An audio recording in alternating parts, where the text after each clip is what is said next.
Have you ever been really, really hungry?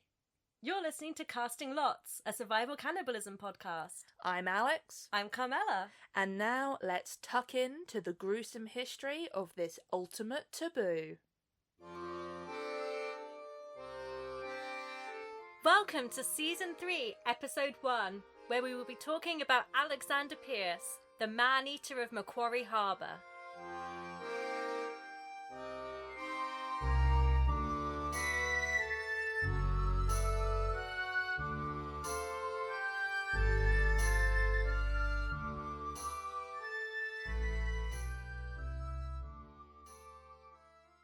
Welcome to Season 3 of Casting Lots, a survival cannibalism podcast. It has been a long, hungry winter, but we're finally back with more supplies. You may wonder, are there enough real-life stories of survival cannibalism to fill another season? And the answer surprised us as well. Keep listening to find out. For our first episode of Season 3, we have what I would say is our last case that's famous-ish. Our last big hitter. Yeah, our last B-knock, big name on cannibalism. The man-eater of Macquarie Harbour, Alexander Pearce. Ooh. I think I know, 3 things about Pearce. 4 if you include cannibalism.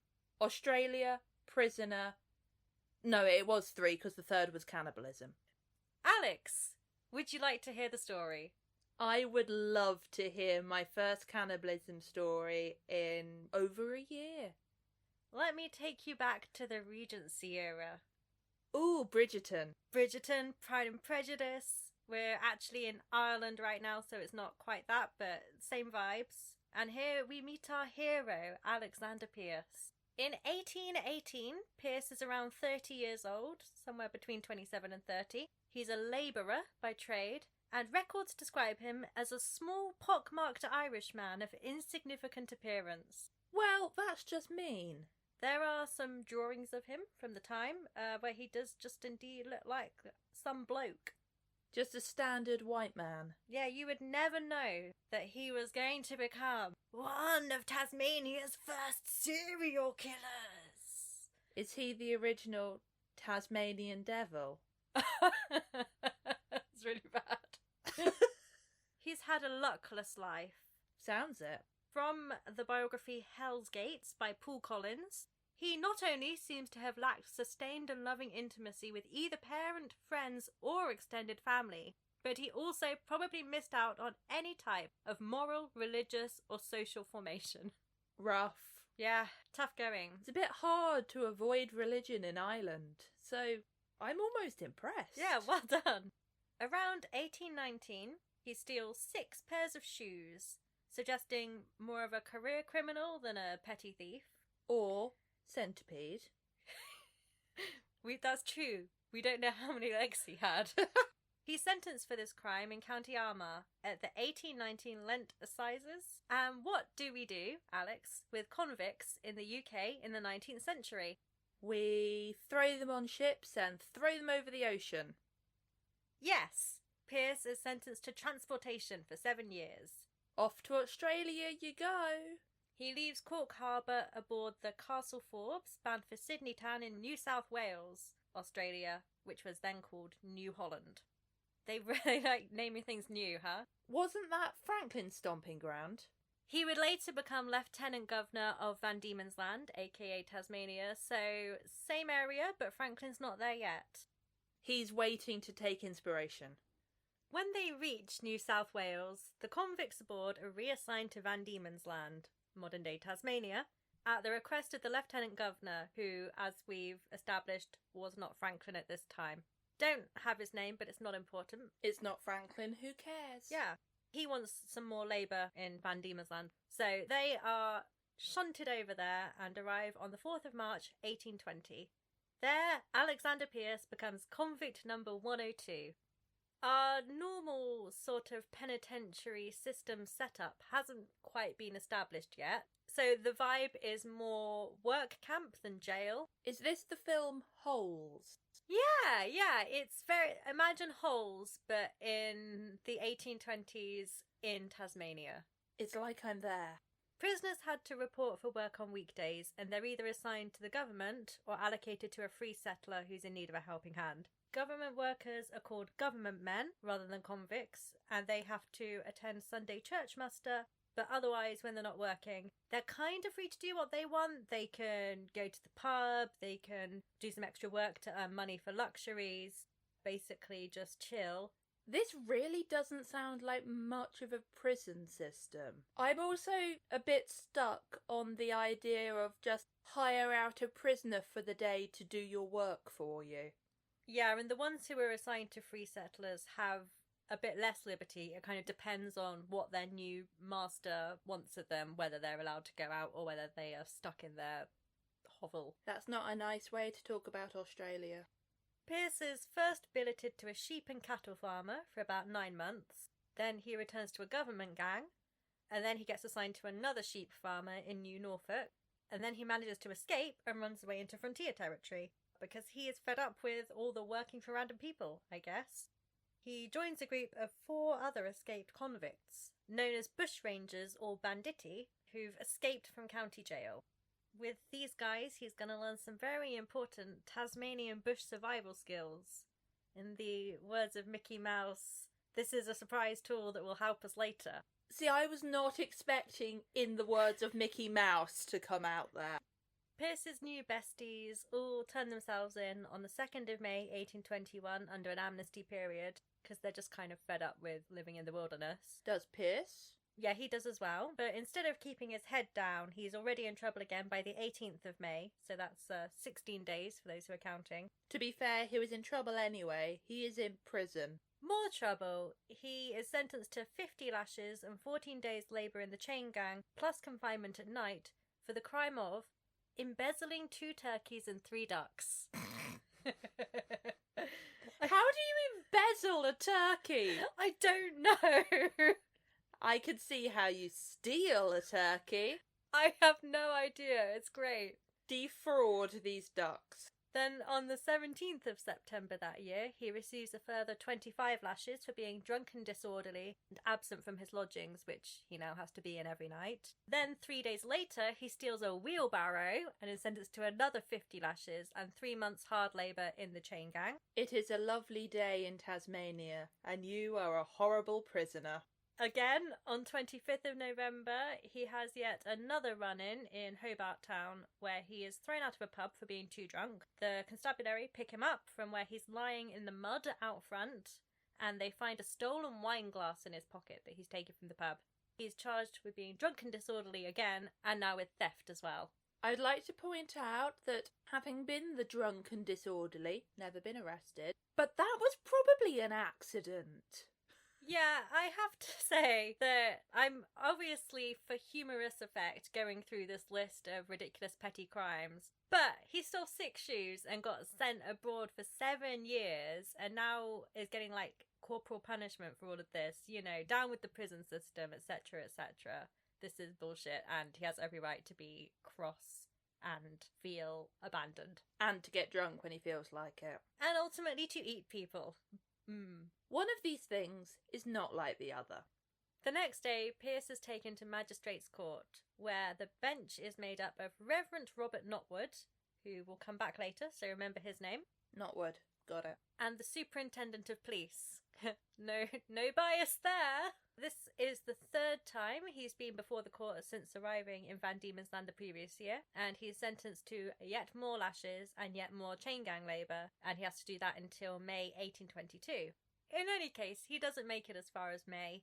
In March, he is caught out for forging money orders, and this time decides that he's going to scalp her before he gets picked up and lashed yet more times. That one's probably not an accident. That one's probably just a crime. Oops, I accidentally fell into this printing press. Back in the bush again, this time he gangs up with 6 escapees until being recaptured and brought back before the courts in July 1822. He pleads guilty to absconding, but not to forging the money orders. He just really hoped everyone had forgotten about that. He'd grown out his beard while he was in the bush, and it was someone else entirely. He's found guilty on both counts anyway. At this point, they've all had enough of Pearce and him turning up again and again before the court. So, what do you do when you've already transported someone and they're still misbehaving? Transport them back? You transport them further. This time, he gets sent to the penal colony of Macquarie Harbour on Sarah Island, which is still in Van Diemen's Land, but it's just more remote and isolated. He's your problem now. Do you reckon they told Macquarie that he was a problem? Or if it was like, here is a model prisoner, he's all yours now. Macquarie is like the maximum security version of the whole island. If the whole island is a jail, that's Max. And he's supposed to serve out the rest of his original sentence there, so up to the 7 years. The fact that they haven't kept adding on years to his sentence does surprise me somewhat. That seems like the sort of dick move I would be expecting. They just want to get rid of him as quickly as possible. On the west coast of Van Diemen's Land, Sarah Island is used for the most rebellious convicts, as its remote location makes it nearly impossible to escape. In fact, ships attempting the narrow sea passage were often wrecked on their way in. So it's enough trouble getting convicts into the colony, let alone out of it. The entrance to the harbour is known as Hell's Gates. The Alcatraz of Australasia. So this is where all the bad boys are. The bad boys like Pearce who embezzle turkeys and forge money orders. To pay the turkeys. You can tell I don't really know what embezzling is. No, me neither. It makes me think of the Sherlock Holmes where there was the gem inside the turkey. That's bedazzling. On Macquarie Island, Pearce is assigned to a work gang of 8 men working on logging operations around Kelly's Basin, which is on the mainland, so they have to cross backwards and forwards in a little rowboat. His new mates, this group of 8 guys, are real big on escape, and they love coming up with these escape attempts together. That's all they talk about. Alcatraz. Their de facto leader is a guy called Robert Greenhill. He's a former mariner who had been sentenced in Middlesex in 1820 to 14 years transportation for stealing a coat from his own wife. He's around the same age as Pearce, so early 30s. Greenhill's bestie is Matthew Travers. He's a 27-year-old labourer from County Dublin. He received a life sentence for theft in 1816. How many turkeys did he steal? He was fairly well behaved when he got to Van Diemen's Land, but then in September 1821 he attempted to stow away on a ship to escape the colony, and then had another run-in December for missing church on Sunday and for neglect of duty, so that's why he's ended up here. Travers and Greenhill have already attempted to escape once, back in March 1822, by stealing a boat, and they were lashed and sent to Sarah Island for their piratical crimes. I wouldn't have kept the two of them together. Well, one day later, they attempted to escape again. My point. They did only receive 25 lashes this time because, according to the Hobart Town Gazette, they appeared very sorry for their offence. Also in their work gang is Alexander Dalton, a 25-year-old ex-soldier who had served in Gibraltar. During his time in Van Diemen's Land, his rap sheet includes drunken disorderly behaviour, assaulting and kicking his overseer, neglect of duty and perjury. How are they finding time to do all of these legalese crimes when they're meant to just be hard-working prisoners? I mean, it's all that free time in the evenings and Sunday afternoons, you know? They're going to be doing tax evasion next. He's actually a good friend of Pearce's because they came over to Sarah Island together on the boat, so they've buddied up. I'm feeling very represented in terms of the Alixes in this episode. Then we have Thomas Bodenham. He's a 22-year-old English farm labourer. His charges include stealing and receiving stolen goods, neglect of duty, being drunk and disorderly, missing Sunday muster, plus assaulting and beating a man and stealing money and a pocketbook from him. All of those, apart from the church one, are crimes. Real crimes. Real crimes, not white-collar fraud. And I'm not saying that white-collar fraud isn't a real crime. However, it's not what I was expecting out 19th century penal colonies. William Kennelly is another one. He's sometimes called Bill Cornelius for no reasons that I can find. Shits and giggles. He was sentenced in Middlesex, but is probably Irish originally. He has also been sent to Sarah Island due to all of his escape attempts in the past. Stop putting all the people who want to escape together. John Mather is a 24-year-old bread baker from Scotland. His post-transportation record includes misconduct, abusing his overseer, absenteeism, and forging an order for £15. And last of all in our little group is William, or sometimes Edward Brown, who goes by the name Little Brown. He's a bit older than the other guys. He's in his late 50s. And he was at Macquarie Harbour, having stolen 2 shirts from his master. He was less into the whole escape thing than his friends, but you know how it is. You're in a group, you just go along with it, right? You're outvoted. I'd also like to point out, no one steals trousers. Shoes, coats, shirts. Everyone is dressing very confidently, that's all I'm saying. It's the look. Oh. Now, Greenhill, our former mariner, is convinced that despite what all of the jailers are telling them, it is possible to escape from Macquarie Harbour. That's what the jailers are going to say anyway. That's sort of their job, is to keep you there. So, yes, in this instance, probably quite logical that they're going to say it regardless. In fact, 8 convicts in 2 separate groups have escaped from the penal colony since it was first set up that January. They are all missing, very much presumed dead, as well as the party who had gone to track them down. But Greenhill claims that they may not have died. They could have reached habitation and then just evaded recapture. I mean, they could have done. It doesn't seem overly likely considering how often everyone else gets caught. Yeah, but I guess on his point, they've not been brought back. And the jailers are going to tell you that they've died, right? They don't want to incentivise you to try and follow suit. So I can see his logic there. There's everything to play for. Their first plan is to steal a whaleboat. Oh god, there's going to be so many plans, aren't there?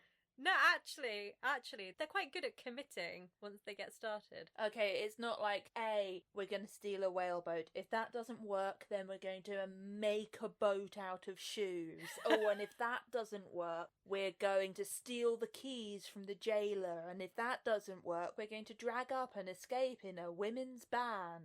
Some like a hot reference, there you go. They're going to get this whaleboat whilst they're out on logging duty, and then they're going to sail off to freedom and use Greenhill's nautical background to find the way to just somewhere else. I already do not think this is going to work, but go for it. In the morning of the 20th of September 1822, they have the perfect opportunity. The pilot at Hell's Gates is coming down to Sarah Island on his whaleboat to sell some oil. So, hey. Love to see some whale oil cropping up in a story. They intend to steal his boat, head over to his stores, steal them all whilst he's on Sarah Island, wait until dark, and then slip out through Hell's Gates to avoid detection. I've already seen a problem with this plan. What would that be? No one's going to notice they're missing for the whole day? Yeah, well, they only have one overseer accompanying them on that day's work. So they're thinking, easy to overpower one guy, 8 against 1, tie him up. He's not going to sound the alarm until later. But people might wonder where he is. The real big problem with this plan is that actually 2 days ago, Greenhill has been transferred to a different work gang. I did not have that information. The other work gang are 9 miles away, so that's not too far. And at least Pearce's gang are wise enough to figure out they're not going to be sailing anywhere without the sailor. In other stories, they'd have just gone ahead anyway. So new plan, overpower the overseer. Get into the rowboat they've used to come over to Sarah Island, row to where Greenhill is, collect him, then commandeer the whaleboat, and then row up to the pilot's stores and steal them, and then go through Hell's Gates when it gets dark. And then profit. Yes, simple, right? No. I think I've missed a stage in this plan. Yes. They steal a boat to go and get Greenhill, to come back to steal a boat. The whaleboat's bigger and I guess more seaworthy. Why not just steal the first boat? I feel they're overcomplicating this. It does seem quite backwards and forwardsy. It's the day of the breakout. What happens? Dawn. They arrive at the logging site. They start work. At 9 a.m, they stop for breakfast. What do they have for breakfast? They have bread and skilly, which is a wheat oatmeal broth. I love that you could answer that. Of course, the important facts. Here's another fun fact. To stop prisoners from hoarding bread for escape attempts, the fungal disease ergot is baked intentionally into the bread to make it go off quickly. For people who may not have listened to the past couple of seasons or who have forgotten... I mean, what have you been doing with your time? Everyone's been locked down. It's been the perfect time to binge listen to a podcast all about cannibalism in survival situations. Why wouldn't you? I believe this came up in the 14th century famine episode, possibly some other ones. It's definitely come up a few times. Ergot is a lovely fungus of rye, which is known for having hallucinogenic qualities. It is the fungus that potentially caused the infamous dancing plague. So this is intentionally baked into their food? It makes the bread go off faster so they can't hoard it. They can't, or they shouldn't. They didn't know at the time that it caused hallucinations. So what you're saying is everyone now just hoards food that makes them dance to death? Because I think I've worked out what happened to those ones that escaped earlier. Am I right in thinking that ergot's the one that LSD is derived from? Yeah, that. In the biography by Paul Collins that I read, Collins speculates that the guys may have been hallucinating when they later decide to do a cannibalism. I don't personally buy into that because people do cannibalism without the influence of brain-altering substances. This isn't the Monty Python sketch where you turn round and someone just looks like a giant ham, yeah. Exactly. After eating their breakfast, the most important meal of the day, you've got to set yourself up. They jump on their overseer, interrupt... Sorry. It is very cartoon-esque. They interrupt his cup of tea. Well, that is a crime. Get them to the magistrate's court now. Get them before the bench. And most likely tie him up to a tree and strip him of his possessions. I say most likely because that's the phrasing used in the biography I read.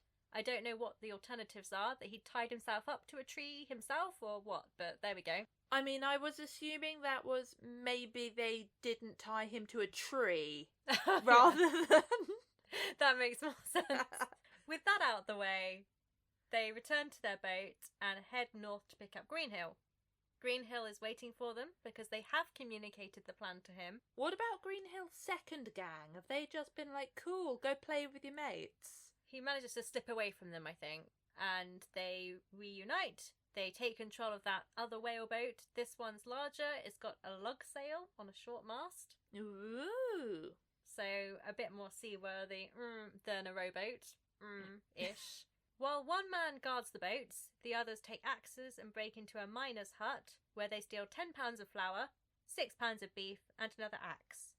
This works out at rations of roughly 2 ounces of food per day for each of them for a week. I think I've done this mission in Skyrim. They also have the presence of mind to pour water over the signal fires that are normally lit to alert the main island of escape attempts. Clever! Yeah. At around midday, they swamp the smaller boat so it can't be used for pursuit.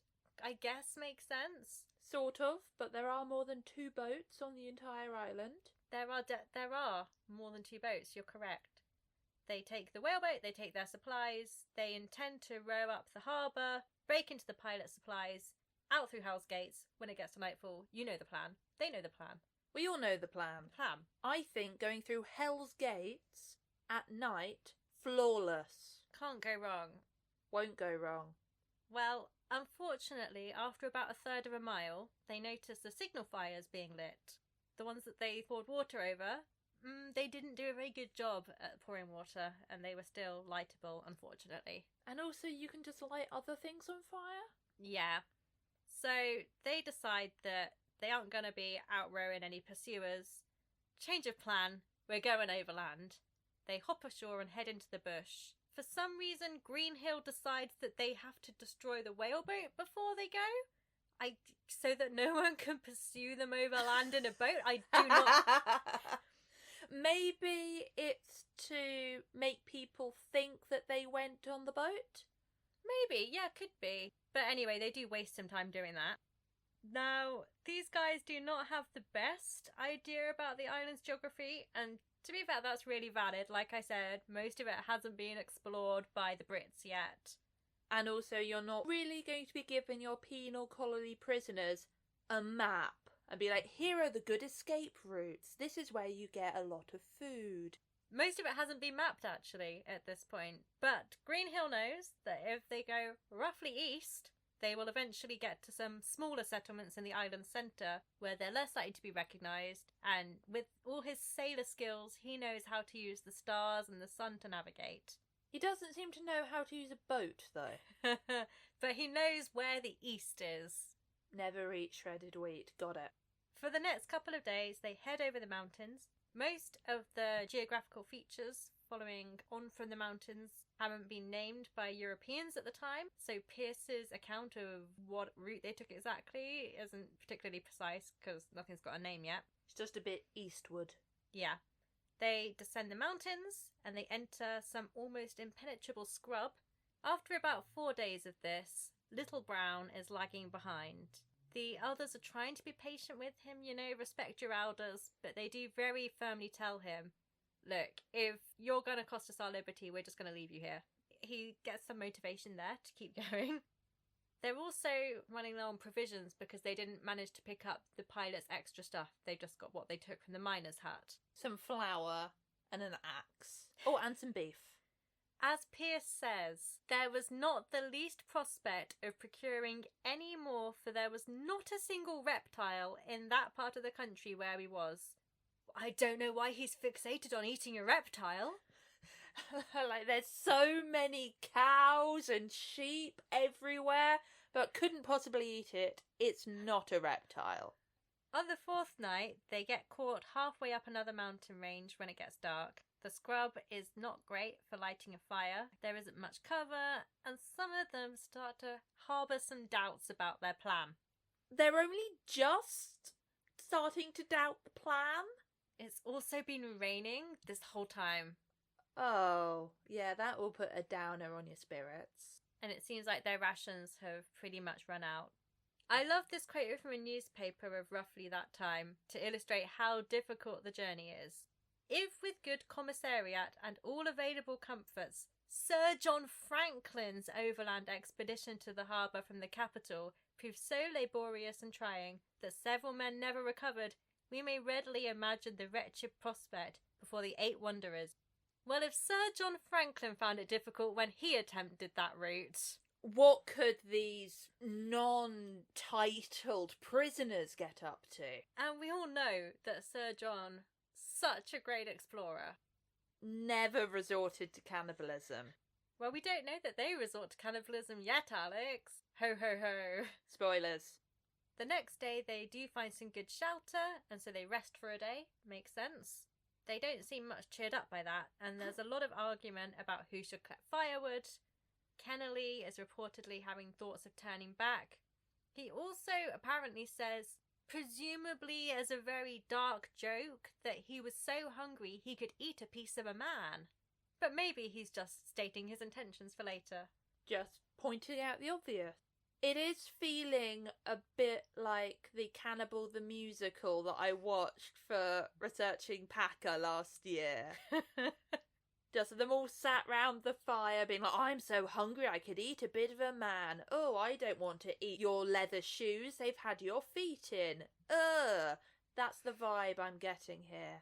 The next day, so we're up to day 7. Day 7. Day 7. They naturally split into 2 walking groups. The front group has Pearce, Greenhill, Travers and Mather. And the axes, I presume.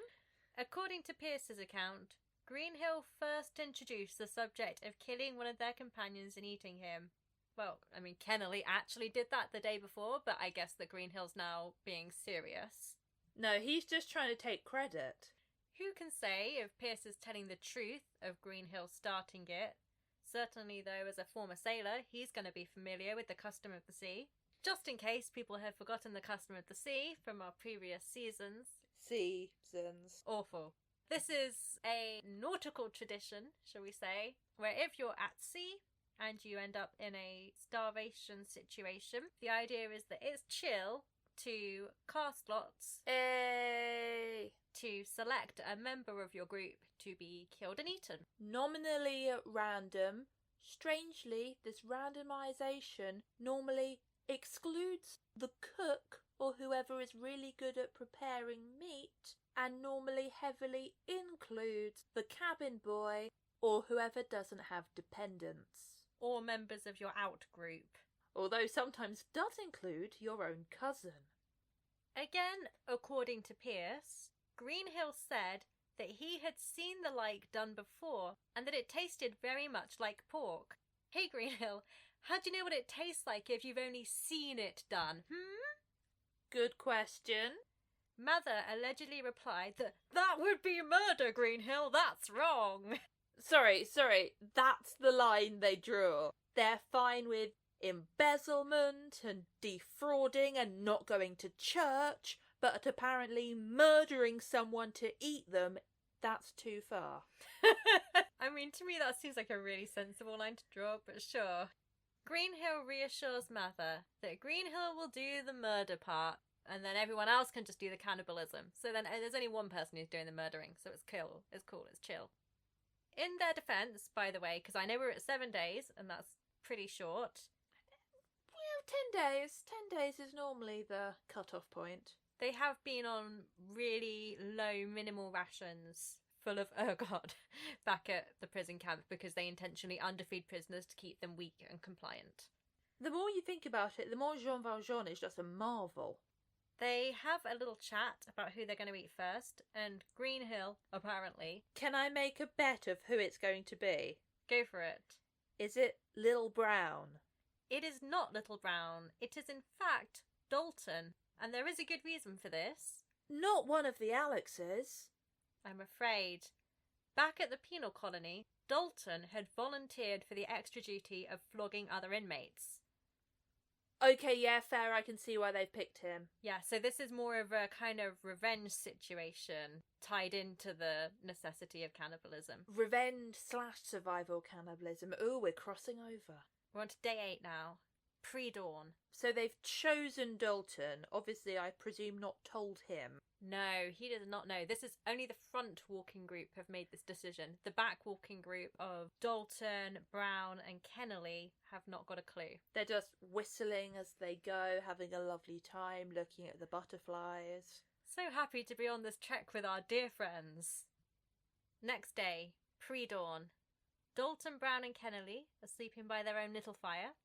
Greenhill takes an axe and strikes Dalton in the head, killing him immediately. Travers then cuts Dalton's throat and bleeds him. We then dragged the body to a distance, cut off his clothes, tore his insides out and cut off his head. I'd have done that the other way round. I'd have torn off his clothes and cut out his insides. I hate to criticise them, but... Greenhill, Travers and Mather broil his heart and liver on the fire, but they get too hungry to wait and so just take it off and eat it quite cold. Nobody else apparently wants to eat at that point. It's put them quite off their breakfast. The next morning, the body's cut up and divided into equal parts, which they each then take a share of, and proceed on their journey a little after sunrise. Is all of this according to Pearce's account? Exactly. Now, Pearce, interestingly, doesn't seem too upset that Dalton's been killed, and remember that this was his bestie from the boat over. They were boat buddies. Pearce don't care. Pearce and Bodenham also have at this point decided that they will eat some of Dalton. They're alright with that now. But Kennelly and Brown still won't. Well, they were surprised by it. They were probably woken up by him being murdered next to them. They weren't in on the decision, no. When the party sets out again, Kennelly and Brown offer to bring up the rear. And after a quarter of a mile, when the front group turn around, those guys are gone. Yeah, they fuck off. The others are worried that Kennelly and Brown are going to dob them in for murder cannibalism, but conclude that they're not going to make it back to Macquarie Harbour alive, so no point going after them to stop them. Kennelly and Brown do in fact make it back to Macquarie Harbour. Was not actually expecting that. They only had their rations of Dalton to tide them over, nothing else. Oh. They arrive on the 12th of October, which is 22 days after the initial escape. Both of them actually die in the following few days, and in that time, neither one mentions Dalton or the cannibalism. Pearce would later claim that Dalton had been alive and all three men had turned back together, but then he contradicts his own story in a separate account where he says that they did kill and eat Dalton. So, you know. Yeah. The fact that they don't mention the murder cannibalism does seem quite surprising. Even assuming that they don't arrive back with bits of Dalton in their hands, you'd still think maybe they'd mention it that the others had done that. Especially as they then both proceed to die. I guess, depending on which of Pearce's accounts you believe, either they didn't kill Dalton, but they did have his flesh with them and ate it as they went, so they're implicated there. I mean, they could have just lied, and, I repeat, they died about 2 days later. Like, deathbed confession is a thing for a reason. Or Pearce was telling the truth the first time, and they had set out with Dalton, and only those two had killed and eaten him. Blatantly untrue. Yeah, that doesn't sound true. But maybe it was just that they didn't want to get their mates in trouble. Maybe they didn't mind so much that they killed Dalton. I don't know. That would be impressive loyalty. Or final option, they got back, they did talk about the cannibalism, and no one believed them, which sounds far-fetched, but you'll see later that people were very unwilling to believe that escaped convicts are going to eat one another for whatever reason. Cowardice. Pearce and the lads now have to cross a river.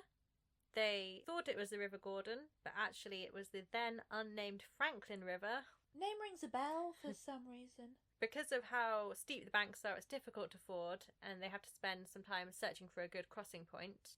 And they actually spend a whole morning brainstorming it, especially because Travers and Bodenham don't know how to swim. I knew it. I knew the minute they had to think about it that they couldn't swim. Of course they can't. Of course they can't.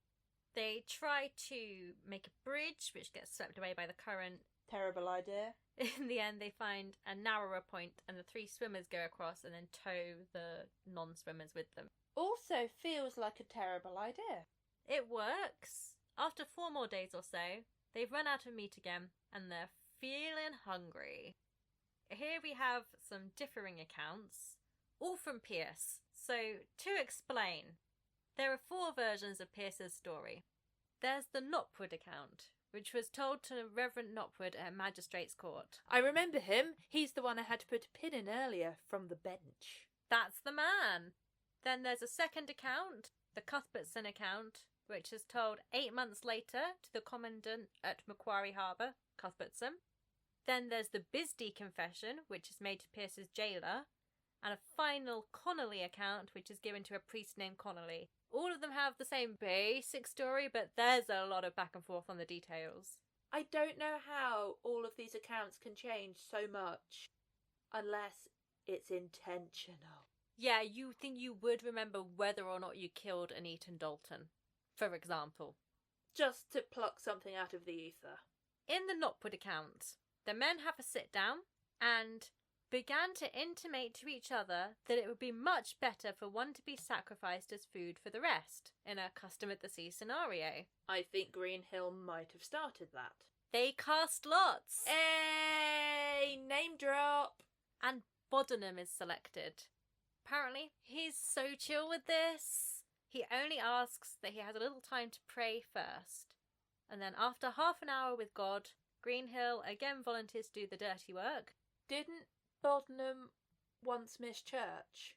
Yes, he did. That's him. Well, that's come round to bite him now, hasn't it? Greenhill and Travers ask Pearce and Mather to gather wood for the fire. Convenient that Pearce isn't there for the murder again. Whilst they're gone, Greenhill kills Bodenham with a blow to the head and then dismembers him. I knew those axes were going to come in handy. Then Greenhill delivers a short homily about how Bodenham was a victim to his own folly. What the fuck? So this is the account that Pearce tells to a court which is then actually spruced up a bit for publication by the court clerk. What a surprise. So, I don't know that Greenhill did deliver a homily. He probably said tuck in. In the Cuthbertson version, Travers, Mather and Greenhill discuss who to kill next, so Pearce isn't part of the conversation in this version. How does he know what they're discussing then? I guess he figures it out when they kill Bodenham. There's no casting of lots in this version. Greenhill and Travers send Pearce and Mather off to get firewood, and 2 minutes later Pearce hears a blow, and Mather says to him, "He's done for." On return, they find Bodenham killed and in the process of being butchered by Greenhill and Travers. Greenhill steals Bodenham's shoes. I mean, we all know that's Pearce's move, but okay. That's a power move against Pearce. And that night they eat the heart and liver, and the next day have a feast and rest all day. So there are some things of the first account that maybe sound a bit more true, like Pearce being involved, and some things of the second that sound a bit more true. So maybe mix them together and you've got the truth there, I don't know. Possibly. All stories have a grain of truth. Yes. Following Bodenham's death, Greenhill and Travers, who were the two murderers, allegedly, are thick as thieves. They're all thick as thieves. That's how they got into this situation to begin with. I'm very funny. It leaves Pearce and Mather as temporary allies via being the ones who are left out. Some days later, they begin another mountain range, the King William Range, and spy plenty of fauna in the valley below.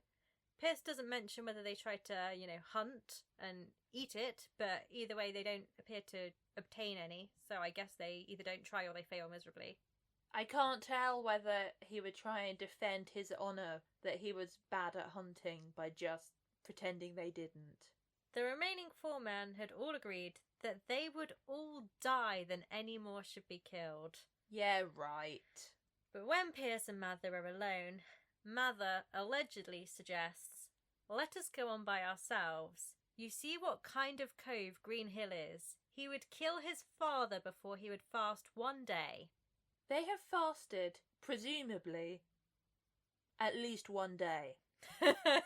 They did not have a lot of supplies to begin with. Well, it sounds like Mather's worried that he's next on Greenhill's list. On Greenhill's menu. The correct terminology, please. A couple of days later, Mather boils some fern roots to drink, and the broth makes him really sick. I don't know what his intention is there. Maybe it's food? Tea? It doesn't go well for him. As he's vomiting, Greenhill takes the opportunity to whack him on the head with an axe. That classic again. Well, he wasn't wrong that he was next on the list. Well, Greenhill is less successful this time around. I don't know whether he misses or what, but Mather is well enough to scream murder and fight back. He grabs the axe off Greenhill and throws it to Pearce to hold out the way. And then the argument just seems to be over. I'm guessing that Mather and Pearce figure out that they can't get anywhere without Greenhill to navigate for them, so they have no other choice, right? But yeah, it does seem wild. They're just playing hot potato with this axe. It's like, oh, you get it. What's a little axe murder between friends? An uncomfortable truce. As to what happens next, again, we've got some conflicting sources. Are all of those sources Pearce? Yeah. They're all Pearce. Sorry. We've got some conflicting versions of Pearce's source. We have conflicting source. In the Notwood account, after the first attack, Mathers tells Pearce he's sure Greenhill and Travers want to kill him. Genius! Wow, his Pat Sherlock Holmes over here. And he says that they should both be on their guard and warn the other one if they spot anything suspicious. Let me know if someone's going to kill me. Let me know if I'm currently being hit in the head with an axe. They all journey on for another 2 days, over which time Pearce buddies up with Greenhill and Travers, abandoning Mather. That sounds believable. They make camp around the fire, and despite Mather's vigilance, surprise him whilst pretending they're off gathering firewood. The 3 men jump him, whack him with the axe. Then they cut up the body, and having appeased their cannibal appetites, laid themselves down by the fire. In the other version of the account, the Cuthbertson account, the night of the argument, the men make camp. Pearce goes on a little walk, and on looking around saw Travers and Greenhill collaring Mather, who cried out murder. And again, when he saw that they meant to kill him in earnest, begged for some time to pray. They're all men of God here. They gave him a prayer book, and when he's done with his prayers, he gives the book to Pearce and then lays down his head to be cut off. I'm feeling that the first account feels more true than the second. I feel that, quick, let's look out for each other, someone's trying to kill me, oh, I'm going to go for a walk, is almost more of a dick move than just, fuck it, let's eat him. At least that's honest. Either way, Mather dies and is eaten, of course. Obviously. This is casting lots. 4 days after Mather's death, now back out of the mountains, Travers had his foot stung by some venomous reptile. A reptile at last! At least Pearce can be happy now. He is badly hurt and they have to rest for 4 or 5 days for him to recover. Travers is convinced he's going to die and begs Greenhill to leave him and save himself because remember, they're really close. If we were in a survival situation and I thought I was going to die, you know what I would be offering here.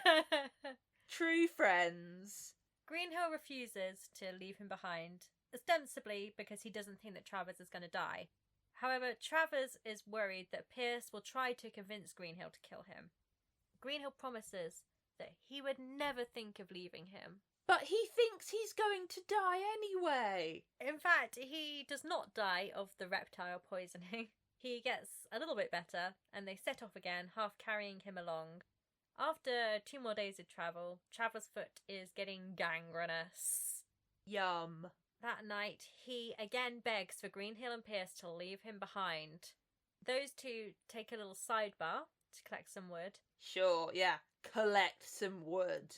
Pearce claims that Greenhill is the one to say, "It is of no use being detained any longer by Travers, and we will serve him as the rest." In the Knotwood account, they agree together to kill him. In the Cuthbertson account, Greenhill decides it and Pearce doesn't want to take part. When Travers falls asleep that night, one of them took the axe and killed him. Oh, wonderful use of neutral language there. I have to assume that means it was Pearce, right? Why would he say one of us did it if it was Greenhill? I'm going to assume that that probably wasn't his defence in court. Well, one of us did it. Greenhill was much affected by this horrid scene and stood quite motionless to see one who had been his companion compelled to be slaughtered as food. Again, sounds like Pearce did it. Really does sound like Pearce did it. They have another 2 days of rest and feasting, then they take as much meat as they can carry onwards. The next time they run out of food, things are getting very tense. Yeah, now it's sort of like, wait a second. The two men are starting to eye one another up for food. Luckily, they're now into inhabited territory, as in inhabited by Europeans. They don't manage to... They're just in the middle of a town, side-eyeing each other, armed to the teeth with axes. They don't manage to locate any of the European farms in the area. They do stumble across some Aboriginal camps. Pearce claims that these were populated and that he and Greenhill, despite being starving and exhausted, managed to scare off the Aboriginal inhabitants and steal their food. But it's more likely they were just scavenging from abandoned camps, right? Or that the indigenous people took one look at these starved, ragged prisoners and were like, do you know what? We're just going to leave them to it. Greenhill keeps the axe on him at all times, even sleeping with it under his pillow. Where does he have a pillow from? Good question. Not a clue. One night, as they're both pretending to sleep, Pearce saw that Greenhill was readying to attack him. He pretended to wake up, thereby deterring Greenhill this time. But he's realised that they need to put an end to this now. I know we love a good song here at Casting Lots. We do. Do we have a new song to add to the playlist? We do. I would recommend the song A Tale They Won't Believe by Weddings, Parties, Anything. So let's move the narrative on by quoting some lines from that. Now he had been looking at me funny, sort of eyeing me for days, and you would not need to be too bright to know that bastard's ways.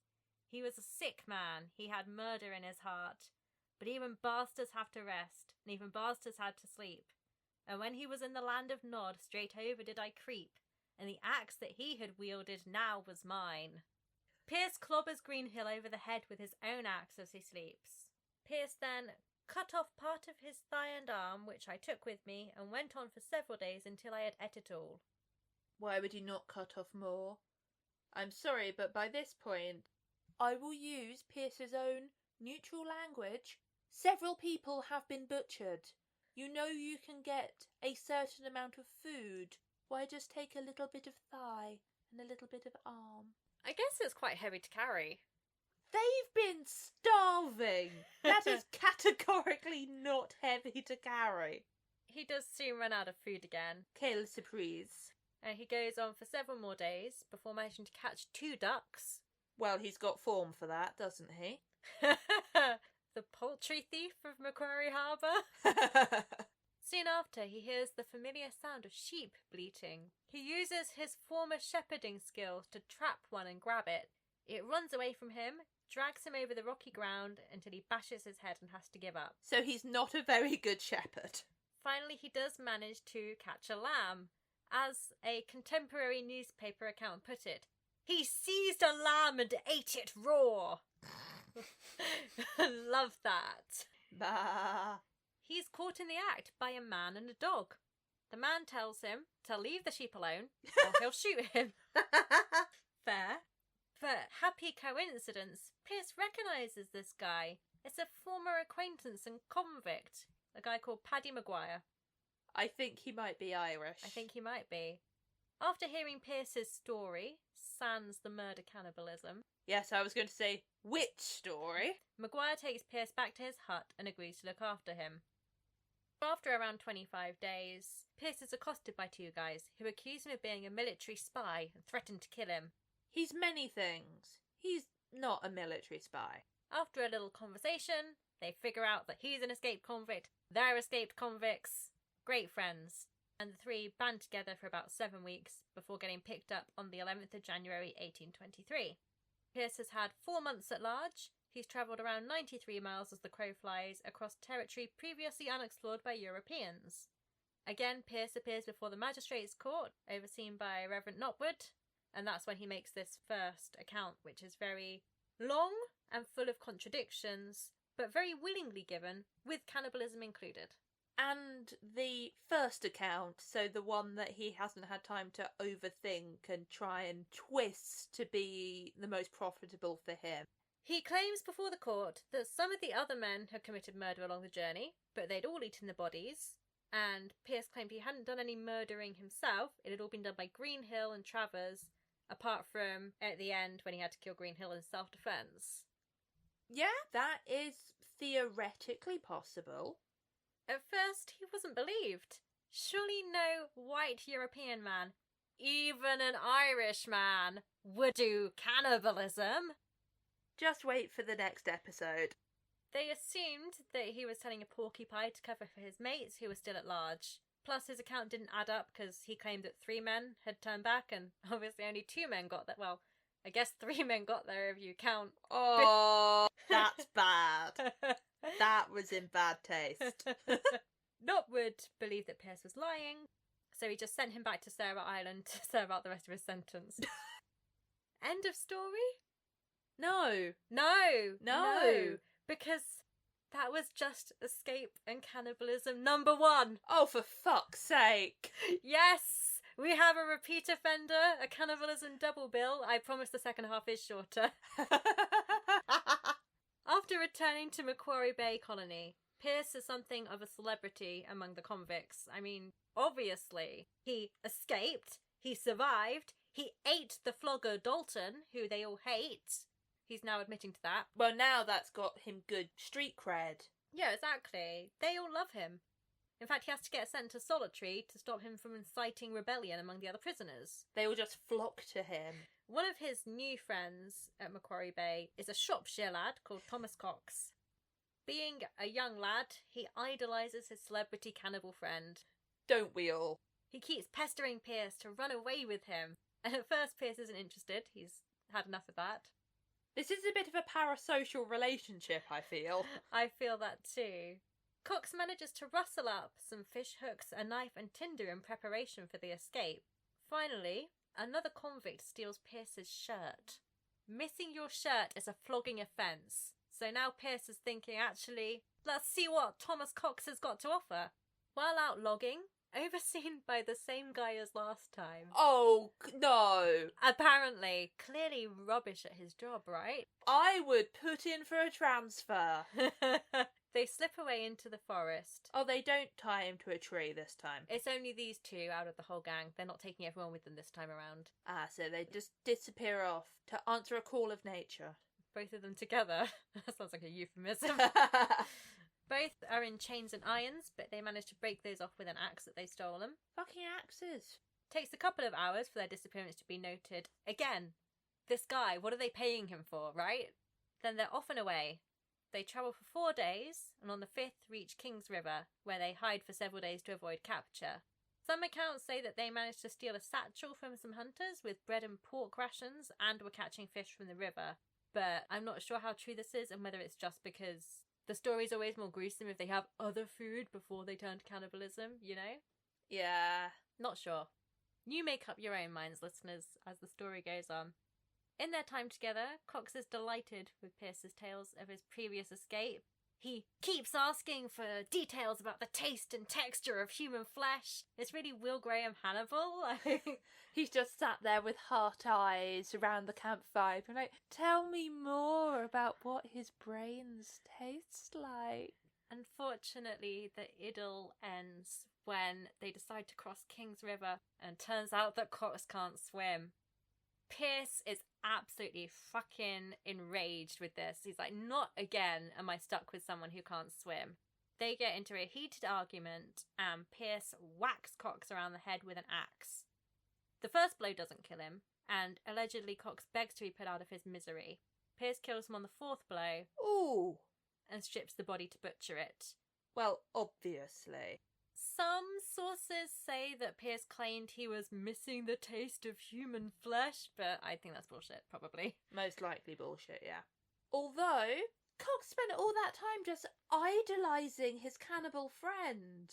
If you're going to be killed by your cannibal friend, you want to at least know that your body's going to good use. Oh, so a sort of way of honouring him because it's what he would have wanted. Yeah, exactly. Like, if it took 4 blows to kill him, you know, while he's bleeding out, it's like, I'll eat you. It's okay. I've missed the taste of human flesh. You're doing this one thing for me. Maybe. It sounds like it's what Cox would have wanted. Or maybe the ergot has got to him this time around because, just a warning, this next bit's pretty gruesome. Pearce cuts off the hands and decapitates the body, placing the head in a tree. Then he carves up the torso and eats parts of it, as well as some of the underarm flesh. Then he has a nap. Then the next morning, he allegedly eats some fish and bread for breakfast. Ah, because he already has food and he was just missing the taste of human flesh. Yeah, gotcha. Yeah. Changes into Cox's clothes, makes a swag bag from his own shirt to hold bread, pork, his possessions, and what he can carry of Cox's flesh, and also shoves some flesh in his pockets. I see a plot hole here. Mm-hmm. The entire point of running away was that he didn't have his own shirt. That's a really, really good plot hole. Huh. Curious. Pearce then swims over the river, Cox no longer being a problem, and walks to the upper end of Macquarie Harbour, where he aims to avoid the pilot station at Hell's Gates this time, and then to walk along the coastline. However, somewhere along the way, he appears to have a change of heart, and then turns around, heads back over the river, and then goes back to the island to turn himself in. So I don't know whether he is feeling some remorse at killing Cox, or he has realised he can't get very far, or he just has run out of energy. Speaking to a court later, he claims that he was so overwhelmed by the agonies of remorse that he turned back. Or he just turned back because he's got a shirt now. Yes, the problem's solved. When he's picked up by a schooner from the island, Pearce says that Cox was drowned in the King's River. However, upon searching him and looking in his pockets, they realise he's not quite telling the truth there, and he does admit that, yeah, that is a piece of Cox. Not that piece of Cox. How do you know? I don't know. Maybe it is. He claims that he's cut off a piece of flesh to bring with him to show that the boy's really dead and not at large. Oh, I bet he felt clever thinking of that. When Commandant Cuthbertson interviews Pearce, he notices that he's wearing Cox's clothes and obviously knows Pearce's history, so pushes the point a bit further and says, "Did you kill Cox?" And Pearce admits, "Yes, and I am willing to die for it." The next day, Cuthbertson sends a party with Pearce to recover Cox's remains. If it wasn't obvious that he hadn't drowned already, I think it's going to be now. To say the least, the scene that they uncover is pretty damning. Head in a tree. When asked how he could do such a deed as this, Pearce said, "No person can tell what he will do when driven by hunger." And sorry that I'm laughing, but it's because like, the head in the tree, that's not hunger, is it? Yeah, driven by hunger is just eating the human flesh. And also, yes, many men and women with podcasts can tell you what people will do when driven by hunger. That's some weird shit.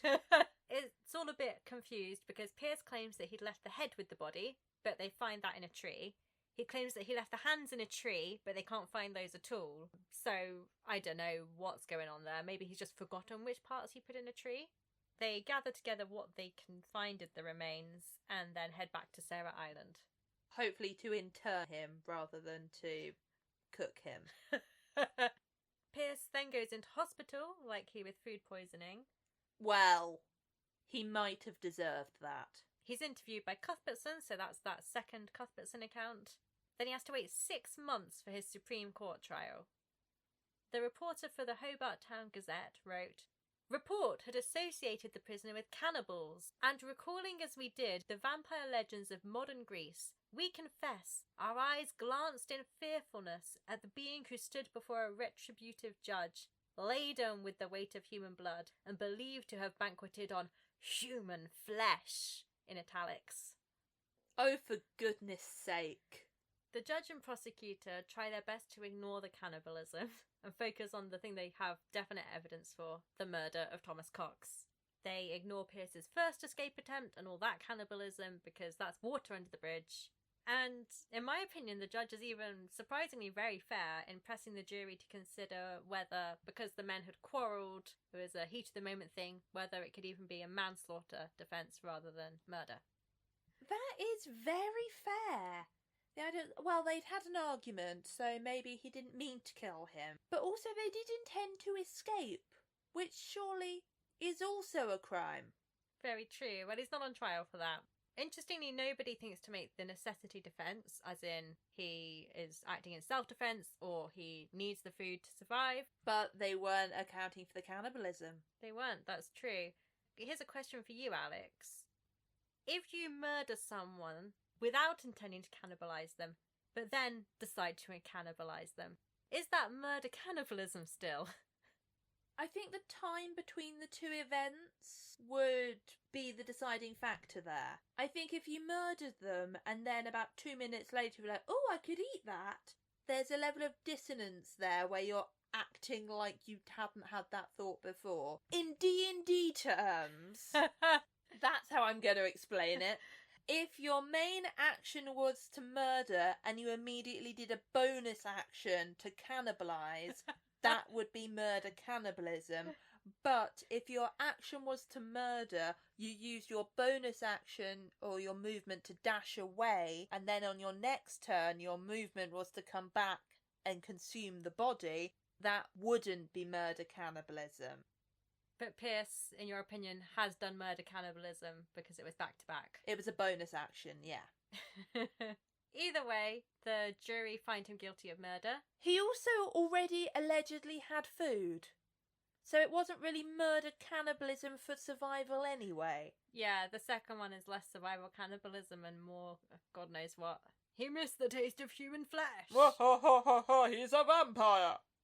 He was sentenced to hang by the neck until dead. He was executed on the 19th of July, and his confession was read out by the priest. Just before he's hanged, Pearce said, "Man's flesh is delicious. It tastes far better than fish or pork." probably just a gruesome rumour. But equally, if you're already going to die, it could be fun just to fuck with people. I don't know. And I note that he doesn't say tastes better than chicken. Well, he does like poultry a lot. He is a fan of poultry. We do know this. Then his body was handed over to surgeons to anatomise, which was just a thing that they did with murderers at the time because, you know, weird science shit. The useful and important study of anatomy. Oh, no, not the normal kind of medical student thing. This is, we must study the bodies of murderers to find out if their brains are different. That classic. Phrenology shit. Yeah. Okay, I get you. Yeah. Okay, fair. Pearce's body was dissected and sketches of his face taken out of phrenological interest. You can find those online. We'll put a link in the show notes if you want to have a look at this guy. If you want to gaze into his eyes. One absolute weirdo, the surgeon's assistant took Pearce's skull home as a souvenir and then finally sold it on to a collector, so it's currently at the University of Pennsylvania for anyone who's out that way and wants a look. Pearce has been immortalised as a cold-blooded cannibal killer, the maneater of Macquarie Harbour, very similar to Alfred Packer in Colorado or Kesselberg from the Donner Party. Is that fair? Sort of. He definitely did a killing. And some cannibalism. But are the two directly related? And is he just a guy trying to get away from a very harsh and unfair penal system, and this is all like misfortune along the way of his escape attempts? Seems less likely with the Thomas Cox version, so I think the other people in his party were more unfortunate. True. I don't want to undermine our key ethos that survival cannibalism isn't in and of itself something that is deserving of scorn, but I would not say that Alexander Pearce had the worst time of all in Tasmania. So that's the story of Alexander Pearce, our last famous cannibal, and a great start to season 3. Thank you for joining us for the first episode, Alexander Pearce, the only cannibal this season that you'd probably already heard of. Join us next time for Depressing Famines with Alix. You're welcome.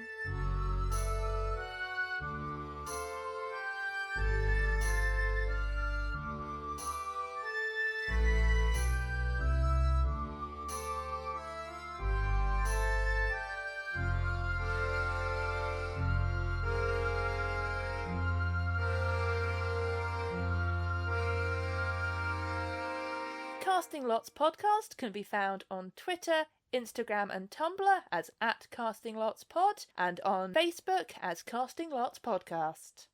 If you enjoyed this episode and want to hear more, don't forget to subscribe to us on iTunes, Google Podcasts, or wherever you get your podcasts. And please rate, review and share to bring more people to the table. Casting Lots, a survival cannibalism podcast, is researched, written and recorded by Alix and Carmella, with post-production and editing also by Carmella and Alix. Art and logo design by Riley, @TallestFriend on Twitter and Instagram, with audio and music by Daniel Wackett. Daniel Wackett on SoundCloud and @DSWack on Twitter. Casting Lots is part of the Morbid Audio Podcast Network. Search #MorbidAudio on Twitter, and the network's music is provided by Michaela Moody, Michaela Moody 1 on Bandcamp.